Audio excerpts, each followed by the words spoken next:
Quite a spectacle, wouldn't you agree? This Jormonger looks incredibly huge and so powerful. Tell me, friend, you look like a man who has traveled a very long way just to sit here in the snow. Was the journey worth the price?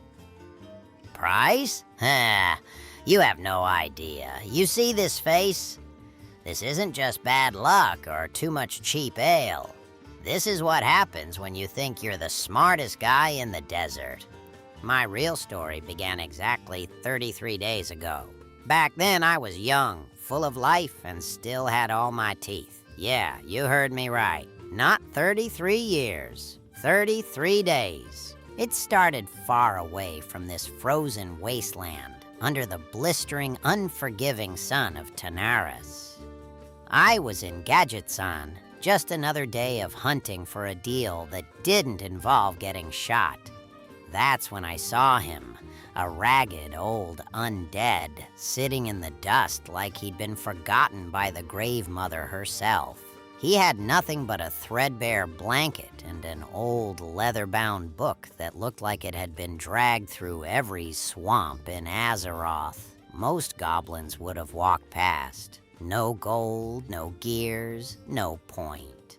But something about that book, it didn't just sit there. It felt heavy, important. I asked him, "Hey, Pops, what's the story with the dusty scrap paper?" Long ago, when my heart was still beating and the sun felt warm on my skin, a stranger gave this to me. He told me that the world forgets too fast and someone must remember. I spent my whole life, and many years after my death, filling these pages. Every monster I found, every secret I discovered in the old ruins, every place I visited, it is all here in the ink. This is not just a book, little green man. It is a life that never ends. It is my greatest treasure, my heaviest burden, and my soul is bound to these pages. To say I was interested? Well, that's an understatement. I knew right then. I found something special, but there was a catch. There's always a catch, right? A bit of fine print I didn't see coming. This old bag of bones looked me in the eye and said this. I am tired, so very tired. I have carried this weight for too long, and now my journey must end. I am looking for someone to take this from me, to carry the treasure and the burden that comes with it. But don't mistake my exhaustion for weakness. This book is my life, my very existence. I will not surrender it to just anyone. It belongs only to a soul who knows its true price. He wouldn't sell it for gold. Can you believe that? A trade with no gold involved. He said he would only give it to someone who gave him their most precious thing in return. I will only trade it for something truly precious to the soul. Now, for a goblin like me, that's a very dangerous question. What do I value most? My coins? My mechanical parrot? My place was just around the corner.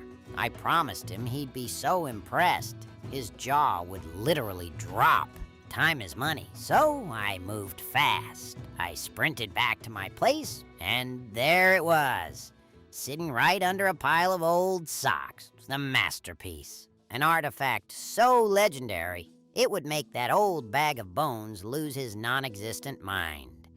I grabbed it and marched back to him like I was carrying the weight of the whole world. I leaned in, tried to look as serious as a banker at an audit, and I said, "You've heard the rumors, right? About Sylvanas? About how she ripped the Lich King's crown in half? Well, what the stories don't tell you is who was hiding behind a frozen rock. That's right, me." When the sky started screaming, everyone else was looking up, but not me. I grabbed the pieces and ran, faster than a rocket chicken. A bit of goblin welding, some high-grade glue, and look, the helm of domination. back in one piece. Better than new. It's my masterpiece. My soul is in this work. So, do we have a deal? He took the helm of domination and stared at it for a long, long time. He looked like he was thinking, or maybe remembering. I started to get nervous, so I snapped at him. Look, Pops, don't overthink it. Tick-tock. Time is money, and I'm on a very tight schedule. I haven't got all day to sit around in the sand. He finally looked up, his empty eyes glowing, and said, Time is money. You are right, little merchant, more than you know. Take it. It is yours now. Every page, every memory, every second. We have a deal. You gave me exactly what I needed. We shook hands. I took the book and ran home. I was laughing. That old fool didn't know I had 12 more of those Arthas helmets in my basement. Tourists love that junk. But when I opened the book at home, my heart stopped. Page 1 said, All roads lead to Northrend. Get on a ship now. The adventure starts here.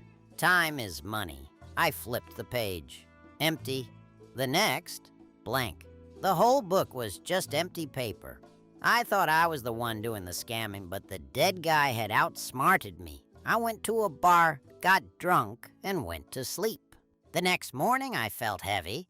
My body hurt. I tried to ignore it, but 5 days later, I looked in the mirror and screamed. My hair was gray. My skin looked old.